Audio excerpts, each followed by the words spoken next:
in April 2025. To anchor the banking sector to continue playing its role in Kenya's socio-economic transformation, various reforms have been implemented, which include, first, the Central Bank of Kenya lifted the moratorium on licensing of new commercial banks in Kenya in April 2025.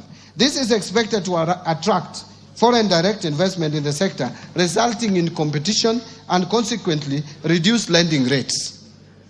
Second, to promote the greening of banking sector, Central Bank of Kenya in April 2025 issued the Kenya Green Finance Taxonomy and the Climate Risk Disclosure Framework for implementation by the sector.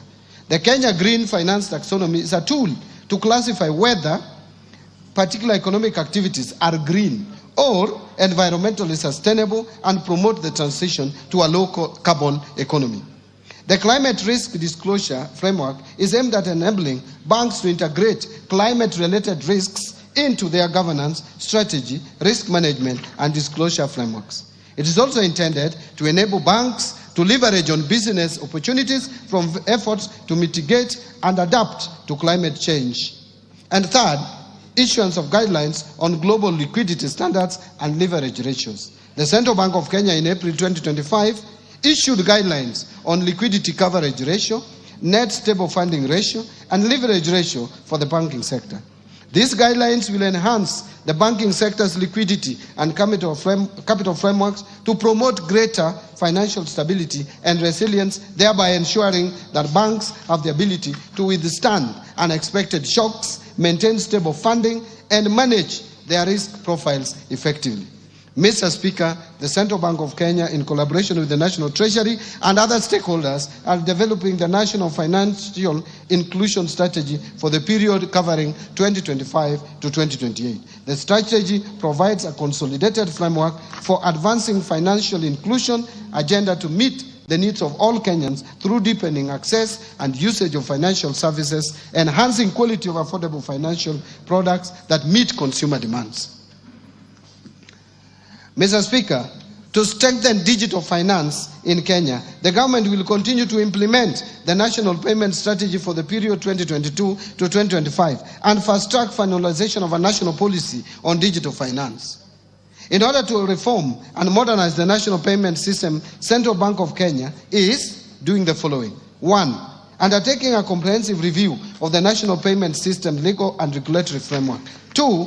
Implementing a fast payment system that seeks to address persistent challenges in interoperability, affordability, and the high cost of digital transaction. And third, effective 1st July 2025, the Kenya Electronic Payment and Settlement System will transition to a 24/7 settlement capability. This will support round-the-clock trade, enable faster clearing of government payments, facilitate real-time business-to-business transactions, and provide greater flexibility for consumers and financial institutions. Mr. Speaker, following the grey listing of the Republic of Kenya by the Financial Action Task Force in February 2024, the government has continuously addressed the technical deficiencies identified in Kenya's Mutual Evaluation Report, which was published by Eastern and Southern Africa Anti-Money Laundering Group in September 2024.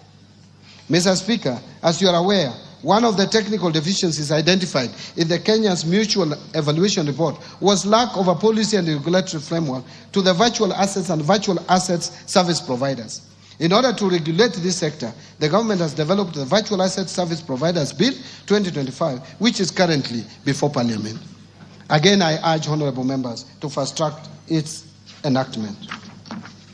On capital markets development, to further deepen the capital markets, the government continues to review the legal and regulatory framework to address emerging issues in the sector. In particular, the government overhauled the public officer regulations and collective investment schemes regulations to spur uptake of products while ensuring that investors are protected.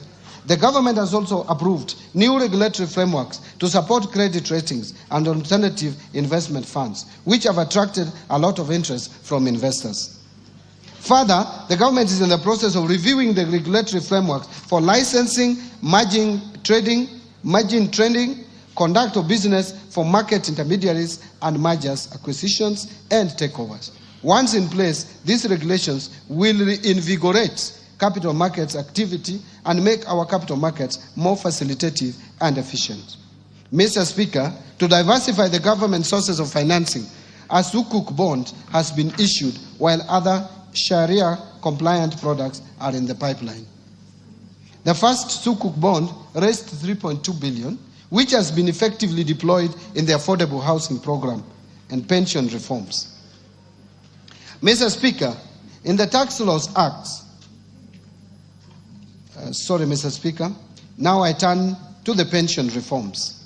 Mr. Speaker, in the Tax Laws Amendment Act 2024, we introduced a number of incentives aimed at increasing disposable income to our senior citizens once they retire. And I thank this Honorable House for passing this Tax Laws Amendment Bill in December. We, among others, increased tax deductible amount, removed tax on all retirement benefits, and introduced tax exemption on pension savings towards post-retirement medical schemes. Mr. Speaker, despite the reforms introduced in this sector, benefit adequacy remains a persistent challenge. Many retirees still find their pensions insufficient to meet their basic needs. And Mr. Speaker, the retirement benefits system predominantly covers the working population in the